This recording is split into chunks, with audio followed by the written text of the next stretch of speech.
Today we're going to focus on life during the American Revolution. We're going to look at the strengths and weaknesses of the colonists going into the war, the key leaders and influential groups, and how the war impacted many of the subgroups in the colonies. This slide has some really important information that's pretty easy to remember. It analyzes the strengths and weaknesses of each side, and for the most part I focused on exactly what came out of the framework. I added a tiny bit, but this is exactly what you need to know for your AP exam. So when we look at the colonial strengths, one of the key ones is Washington's leadership. He had a great deal of respect from his men, and I think that his leadership was a key part of our victory. The colonists were committed to the ideologies that they were fighting for. They were resilient. We're going to look in a minute at the role the French will play and how that helps us win the war. And then there's just this energy amongst the patriots that support the war and everyday artisans and laborers that are supporting the war. Obviously, our weaknesses are pretty big. Britain is going to gain control of key regions. For instance, we're going to lose New York City, and that's a blow.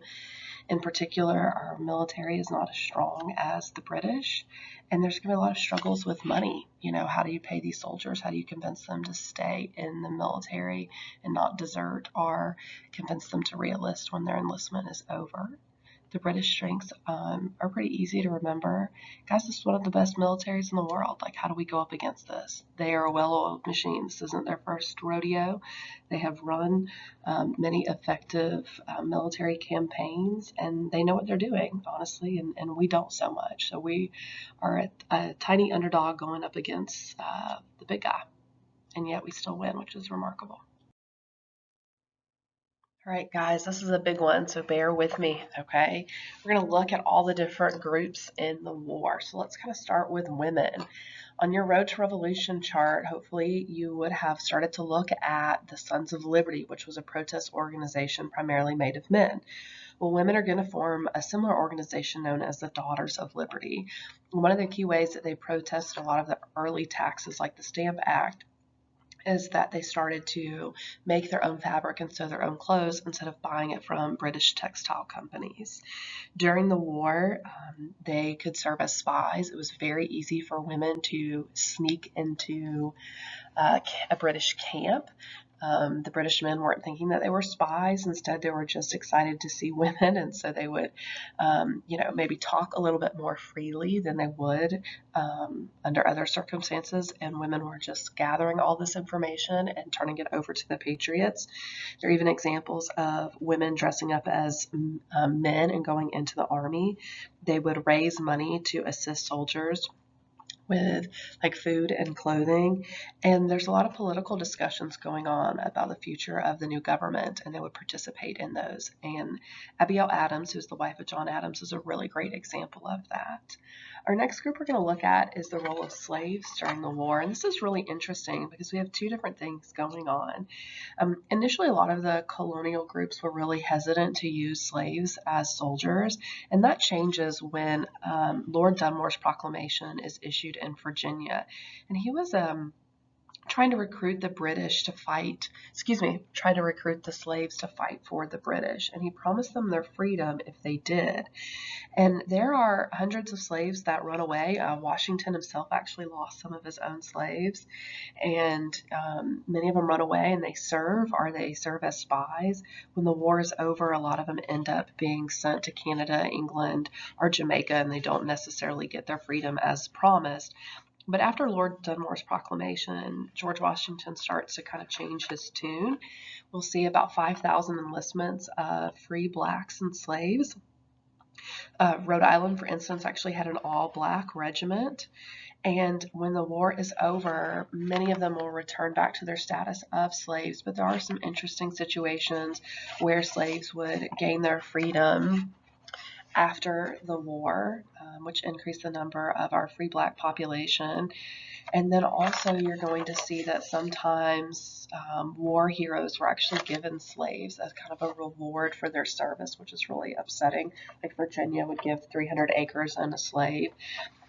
More than likely, the states that were going to free slaves for their service after the war would have been your upper southern states. That would be like Maryland, Virginia versus your Deep South states. And then the other thing that we're going to look at in the coming days is this debate over slavery really emerging for the first time. And when the war wraps up, many of our middle and New England states are going to start to end slavery and debate whether or not slavery should even exist in America. So we're going to come back and talk about that. But when the war is over, there is a nice size of free black population in America. When we look at our American Indians, we're going to see that they were kind of divided. Some groups, like the Iroquois, were even actually divided themselves. Remember that initially it's 5 tribes, it's 6 at this point. Some of them are going to side with the colonists and some are going to side with the British. Part of the reason that some of the tribes sided with the British is, remember, who's taking their land? The colonists, not the British.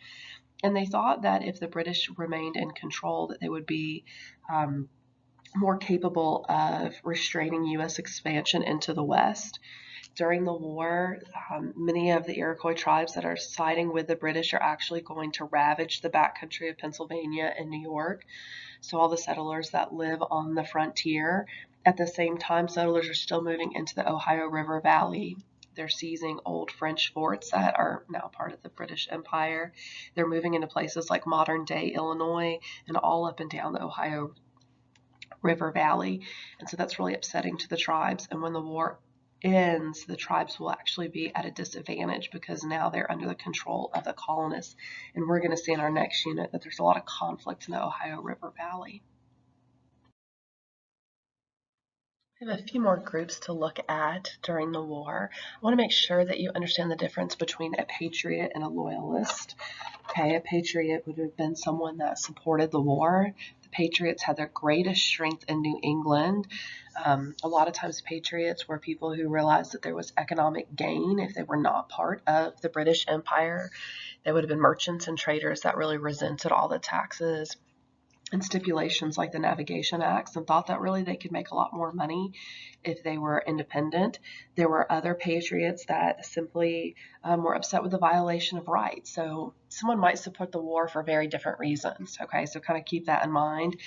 But the colonists believed that they had certain rights as British citizens, and those rights were being violated, and that encouraged many people to join the Patriot side. It's really important to know that not everybody in the war supported the war, and a lot of people don't understand that. They think that all colonists supported it, and in the first couple of years, that in fact was not true. There were many people that were kind of in the middle and unsure of what to think about. And that's why Thomas Paine's pamphlet Common Sense is so important, because it persuades a lot of colonists to start supporting the war, to become patriots. You still saw patriots in your southern colonies, but they were definitely not the strong majority. You would see more loyalists in your southern colonies. A lot of times loyalists were wealthy, educated, relatively conservative, maybe tied to the Anglican Church. Give or take, there were estimates about 16% of the population. These would have been people that potentially were paid by the king, so your Anglican ministers, any of your political leaders, any British vets that were living there from the French and Indian War, and even sometimes your immigrants were loyalists, especially some of your like German and French and Dutch who were really worried about the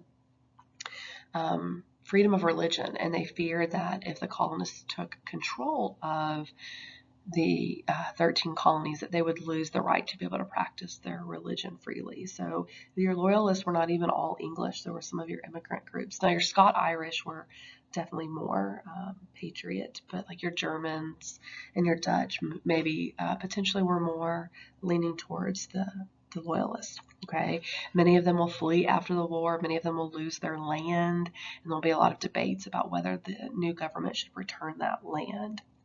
Okay, and then last but not least, we have our state governments, and we're going to get into this as we start talking about the Articles of Confederation and the Constitution.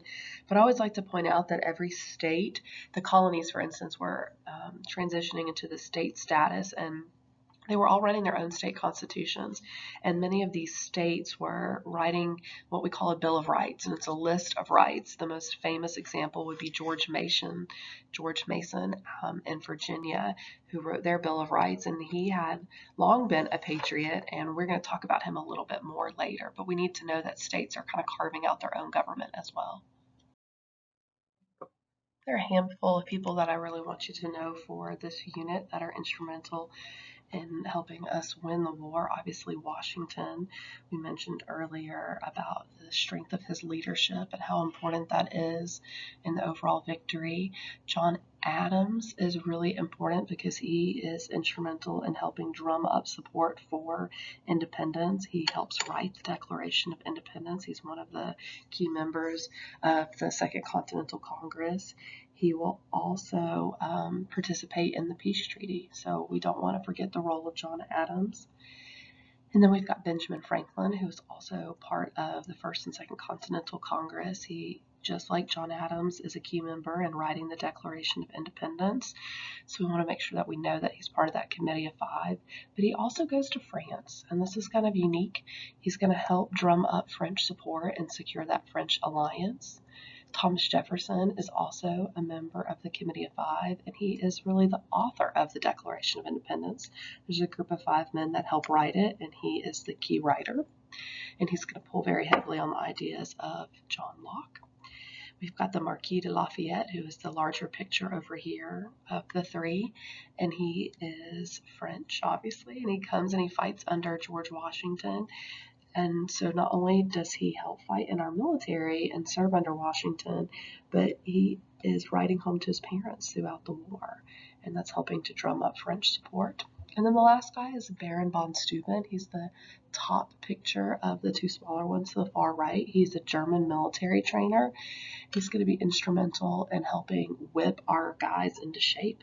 Okay, remember, this was one of our greatest weaknesses, is that we didn't have a strong fighting force, and he has a pretty strong set of skills, and he's going to bring them to the colonies and help turn our men into a force that's capable of beating the British soldiers. In particular, he's really instrumental in the winter where they camp at Valley Forge in Pennsylvania. We're going to wrap up our slideshow today talking about the role of France. And I'll give you a little bit of background information. You know, obviously they're devastated at the end of the French and Indian War, and they lose their empire, New France. It stings. I mean, not only do they lose, but they lose to their bitter enemy, the British, you know, and so they're kind of watching all of this unfold. They're very intrigued and interested. Some of them want to get involved, but they need to see that we can win this thing. So they're really hesitant to jump in. There are several reasons why France will eventually enter into the alliance. We've mentioned the roles of Benjamin Franklin and the Marquis de Lafayette, but Franklin during the war will go to Paris, and he will spend a lot of time kind of wooing the Parisians over and trying to convince them to support the war effort. Lafayette is writing letters home and communicating with his parents about what's happening and how passionate he feels about the revolution, and that's helping.